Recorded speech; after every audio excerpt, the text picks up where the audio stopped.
নমস্কার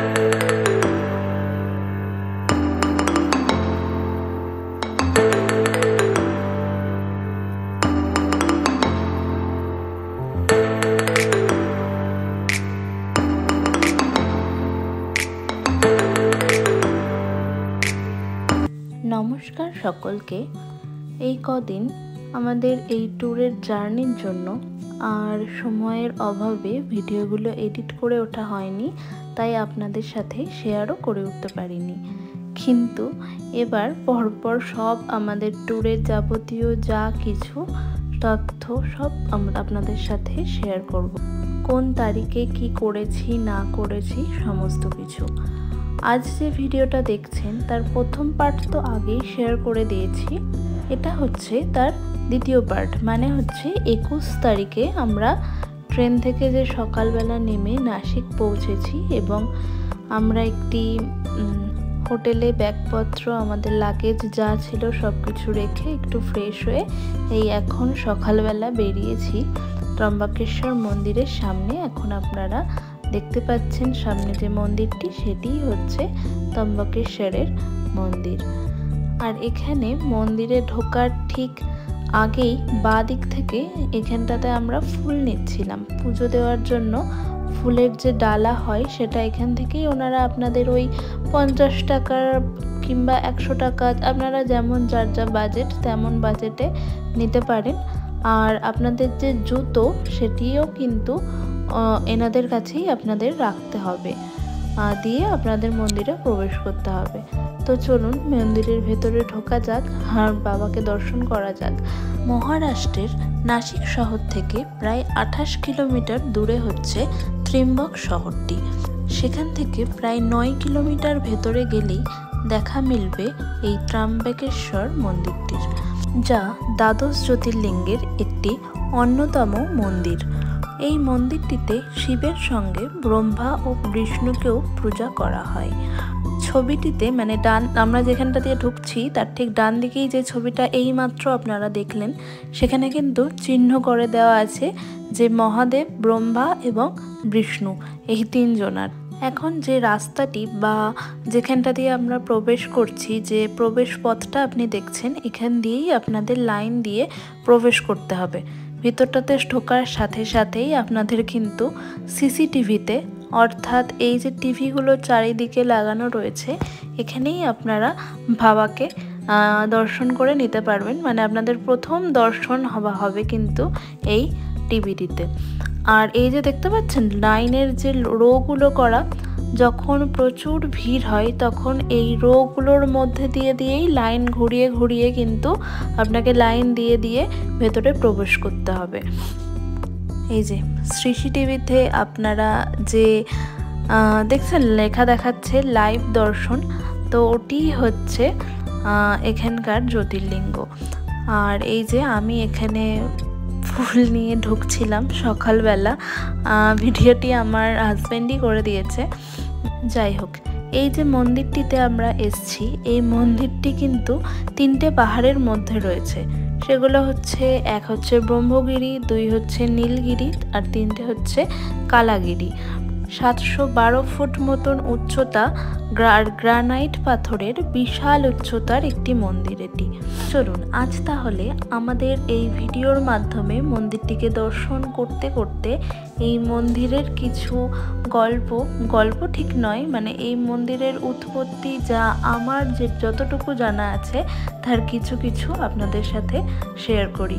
যতদূর আমি জানি, পুরাণ অনুযায়ী একদা মহর্ষি গৌতমের তপবনে বসবাসকারী মহিলা স্ত্রীরা মহর্ষি গৌতমের স্ত্রী মানে হচ্ছে অহল্যার কোনো একটি কথায় তারা রেগে যান। তারপর সেই সমস্ত ব্রাহ্মণ স্ত্রীরা মহর্ষি গৌতমকে অপমান করার জন্য নিজের স্বামীকে পরিচিত করেন এবং সেই সমস্ত ব্রাহ্মণেরা গণেশের পুজো করা আরম্ভ করেন এবং গণেশ তাদের পুজোয় প্রসন্ন হয় এবং তাদেরকে বর চাইতে বলেন। ব্রাহ্মণরা গণেশের কাছে বর চায় যে কোনোভাবে ঋষি গৌতমকে তার আশ্রম থেকে বের করে দেওয়ার জন্য। গণেশও কোনো উপায় না পেয়ে তাদের কথায় সম্মত হয়ে যান। তখন তিনি এক গরুর রূপ ধরে ঋষি গৌতমের চাষ জমিতে গিয়ে ফসল খেতে শুরু করেন। সেই দেখে ঋষি গৌতম তৃণ হাতে গরুটিকে তাড়া করতে শুরু করে এবং তার তৃণের স্পর্শে গরুটি পৃথিবীতে পড়ে যান এবং তার সঙ্গে সঙ্গেই মৃত্যু ঘটে। সমস্ত ব্রাহ্মণ লুকিয়ে সেই সমস্ত ঘটনা দেখছিল। তারাও বেরিয়ে আসেন এবং তখনই ঋষি গৌতমকে তারা অপমান করতে শুরু করেন। সেই পরিস্থিতি দেখে ঋষি গৌতম ব্রাহ্মণদের কাছ থেকে তার প্রায়শ্চিত্তের উপায় জানতে চান। ব্রাহ্মণরা বলেন যে তিনি তার নিজের পাপের কথা সর্বত্র প্রচার করতে করতে 3 বার পৃথিবীর পরিক্রমা করবেন।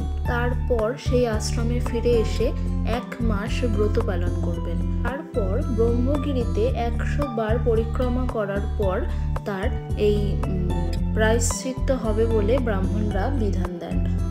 তারা এও বলেন যে এইটা তার পক্ষে সম্ভব না হলে তিনি যেন গঙ্গাকে এখানে নিয়ে আসেন। তারপর গঙ্গার জলে স্নান করে 1 কোটি পার্থিব শিবলিঙ্গের পূজা তাকে করতে হবে এবং পুনরায় গঙ্গা স্নান করে 100 কলসি গঙ্গার জল ভরে পার্থিব শিবলিঙ্গের পূজা করার পরই তার এই পাপ ধৌত হবে বলে তারা জানান। এইভাবেই কঠোর প্রায়শ্চিত্ত করেন ঋষি গৌতম এবং তার এই তপস্যায় খুশি হয়ে মহাদেব ঋষি গৌতমকে বর চাইতে বলেন এবং তিনি তার বর হিসাবে এই গো হত্যার পাপ থেকে মুক্তি পেতে চান। তো তখন মহাদেব তাকে বলেন যে গৌতম, তুমি সর্বদাই পাপ মুক্তই ছিলে, তোমার ওপর ছল করে গো হত্যার পাপ লাগানো হয়েছিল। এমন করার জন্য মহাদেব সেই ব্রাহ্মণদের দণ্ডিত করতে চান, কিন্তু ঋষি গৌতম বলেন যে তাদের এমন করার জন্যই তিনি স্বয়ং মহাদেবের দর্শন পেয়েছেন, তাই তাদের ওপর যেন রাগ না করতে তিনি মহাদেবকে অনুরোধ করেন এবং তাদের অনুরোধ স্বরূপ মহাদেব কার্তিকের রাগ ভাঙানোর জন্য সেখানে জ্যোতির্লিঙ্গ রূপে প্রকট হন।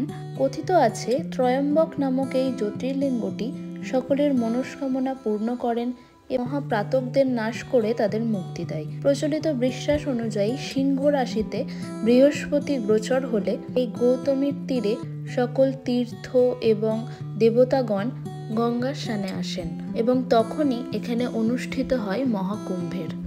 ত্রম্বকেশ্বর জ্যোতির্লিঙ্গটির সবথেকে চমকপ্রদ বিষয় হলো এই জ্যোতির্লিঙ্গটির 3টি মুখ বর্তমান। একটিকে ব্রহ্মা, অপরটিকে বিষ্ণু এবং তৃতীয়টিকে রুদ্র মুখ হিসেবে গণ্য করা হয় এবং এই লিঙ্গটির 4 ধারে একটি রত্নখচিত মুকুট রাখা রয়েছে।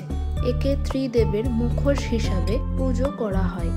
আর আমাদের সৌভাগ্য হয়েছিল সেদিন যে এই যে দেখছেন যে ওনাকে একটি মুকুট পরিয়ে ওনার পুজো করা হচ্ছে। তো আমি মনে করি অনেক সৌভাগ্য করলে তবে এরকমভাবে বাবার দর্শন কিন্তু পাওয়া যায়। এই যে একই সাথে তার পুজো, তার আরতি, এত কিছু দেখলাম, মানে সত্যি মানে মন্দিরটা ঢুকে মানে এখন মনটা যে কতটা শান্তি লাগে তা হয়তো কাউকে বলে কোনোভাবে ফিল করানো সম্ভব নয়। আপনি যখন এই মন্দিরে যাবেন, মন্দিরে প্রবেশ করবেন, মন্দিরে পা রাখবেন এবং চোখের সামনে বাবার আরতি দেখবেন, বাবাকে দেখবেন, বাবাকে অভিষেক করানো দেখবেন, বাবাকে সাজানো দেখবেন, তখনই একমাত্র আপনারা কিন্তু সেই জিনিসটা মনের মধ্যে ফিল করতে পারবেন যে কোথা দিয়ে চোখে জলটা কোথার থেকে যে চলে আসে, কী জন্য আসে, দুঃখ হয় না আনন্দ হয় না কি হয় সেটা হয়তো নিজেই বোঝা যায় না। আচ্ছা, আর একটা জিনিস দেখাই, সেটা হচ্ছে দেখছিলেন দরজায় যে ইয়েটাতে আপনারা দেখতে পাচ্ছেন ওটা কিন্তু একটা আয়না লাগানো, ওটাতেই কিন্তু মেনলি মন্দিরটার বাইরে থেকে ওটা দেখা যাচ্ছে। মানে মেনলি বাবাকে দর্শন করতে গেলে অনেক কাছে যেতে হবে, বাবা কিন্তু মন্দিরটির একদম নিচটাতে আছে, ঠিক আছে। তো এই হচ্ছে মন্দিরের ধ্বজা লাগানো মন্দিরের চূড়া, যেটা আপনারা এই মুহূর্তে ভিডিওটিতে দেখতে পাচ্ছেন। আর এই হচ্ছে বাইরের থেকে মন্দিরটা দেখতে ঠিক এরকমই লাগে। এই ত্রম্বকেশ্বর মন্দিরটি ভোর 5:30 নাগাদ খোলে আর বন্ধ হয় রাত্রির প্রায় 9টা নাগাদ। এখানে সকাল 7টা থেকে 9টার মধ্যে শেষ হয় সকালের বিশেষ পুজো। দুপুর 1টার থেকে শুরু হয় মধ্যাহ্ন পুজো, আর রাত্রি 7টা থেকে 9টার মধ্যে হয় সান্ধ্য পুজো। এখানে জ্যোতির্লিঙ্গকেই বেনারসি শাড়ি দিয়ে ঢেকে 3 মুখ সোনার টোপর পরানো হয়। এর ওপর আবার রত্নখচিত সোনার মুকুট এবং পিছনে রূপোর চেলি দিয়ে সাজানো হয়। ঠিক কবে এই মন্দিরটি হয়েছিল তা নিয়ে কিন্তু বিশেষ সমালোচনা রয়েছে। তবে একসময় এই মন্দিরটির অবস্থা কিন্তু জরাজীর্ণ হয়ে পড়েছিল। ঠিক সেই সময় 1775 সালে নানা সাহেব এই মন্দিরটির পুনর্নির্মাণ করেছিলেন। এই জন্য সেই সময় প্রায় 16 লক্ষ টাকা মতন খরচ হয়েছিল বলে বিভিন্ন তথ্য থেকে আমি জানতে পারি। আর এই মন্দিরের সাথে মহর্ষি গৌতম এবং তার স্ত্রী অহল্যার নাম বিশেষভাবে জড়িত আছে। কথিত আছে যে এখানে যে কুণ্ড আছে সেই কুণ্ডের জল নাকি অক্ষয়। এই কুণ্ডের জল নাকি কখনো ফুরোবে না বলেই নাকি আশীর্বাদ প্রাপ্ত আছে। এই মুহূর্তে যে জায়গাটা আপনারা দেখতে পাচ্ছেন এটি হচ্ছে ধ্যান মঞ্চ। আপনারা যদি কেউ চান এই জায়গায় বসে আপনারা নিরিবিলিতে কিন্তু ধ্যান করতে পারেন, তাতে কোনো বা কেউ আপনাদের বাধা দেবে না বা কোনো আপত্তি কেউ করবে না। তো যাই হোক, আরও একটি বার বাইরের থেকে পুরো মন্দিরের ভিউটা আপনাদের সকলকে দেখিয়ে দিতে চাই। তো চলুন সেটা দেখে নেওয়া যাক। আর সকলকে একটা কথাই বলবো যে জীবনে যদি কোনো দিন সুযোগ হয় বা কোনো দিন যে কোনো মাধ্যমে যদি এখানে আসার কোনো সুযোগ আপনারা পান, সেটা একদম ছাড়বেন না। জীবনে একবার কষ্ট করে হলেও এখানে এসে বাবার দর্শন করে যাবেন। সত্যি বলছি, মন থেকে একটা যে শান্তি অনুভব করবেন সেটা হয়তো অন্য কোনো জায়গায় পাবেন না। আজ মন্দির থেকে বেরিয়ে যে দুটি শিবলিঙ্গের মূর্তি আপনারা দেখছেন, এই মুহূর্তে যেটি দেখতে পাচ্ছেন এটি একটি শিবলিঙ্গের মূর্তি। আর ঠিক পাশেই যেটি দেখতে পাচ্ছেন ওইটি কিন্তু ভিতরে যে মূর্তি আপনারা দেখলেন সেইটারই আদলে খানিকটা, যেখানে দেখছিলাম সবাই জল টল ঢালছে। তো যাই হোক, মন্দির থেকে এখন তো বেরোনোর পালা। আর বেরিয়েই মন্দিরের ঠিক পাশেই আমরা সকালের ব্রেকফাস্টটাও সেরে নিয়েছিলাম। এই যে আমাদের ব্রেকফাস্ট সকালে, আমি সত্যি বলতে এখনও কোনো দিন এই হচ্ছে আমার জীবনের প্রথম পাওভাজি টেস্ট করা। এর আগে আমি কখনো কোথাও কোনো পাওভাজি টেস্ট করিনি। তো এটা ঠিক মন্দিরে বেরিয়েই কয়েকটা দোকান আছে, ওখানে খেয়েছিলাম পাওভাজি। আর এই যে একটা মিক্স রাইস নিয়েছিলাম, এগুলো কিন্তু সবই ভেজ আইটেম, তো আপনারাও ট্রাই করতে পারেন। তাহলে আজকের ভিডিওটা এখানেই শেষ করছি। ভিডিওটা ভালো লেগে থাকলে অবশ্যই লাইক, কমেন্ট, শেয়ার, সাবস্ক্রাইব অবশ্যই করে দেবেন। এর পরের পার্টটা থাকবে এখানকার সাইট সিন নিয়ে। ততক্ষণ পর্যন্ত আপনারা সকলে ভালো থাকবেন, সুস্থ থাকবেন। আর পরের পার্টগুলো দেখার জন্য চ্যানেলটিকে অবশ্যই সাবস্ক্রাইব করে রাখবেন, সাথে থাকবেন।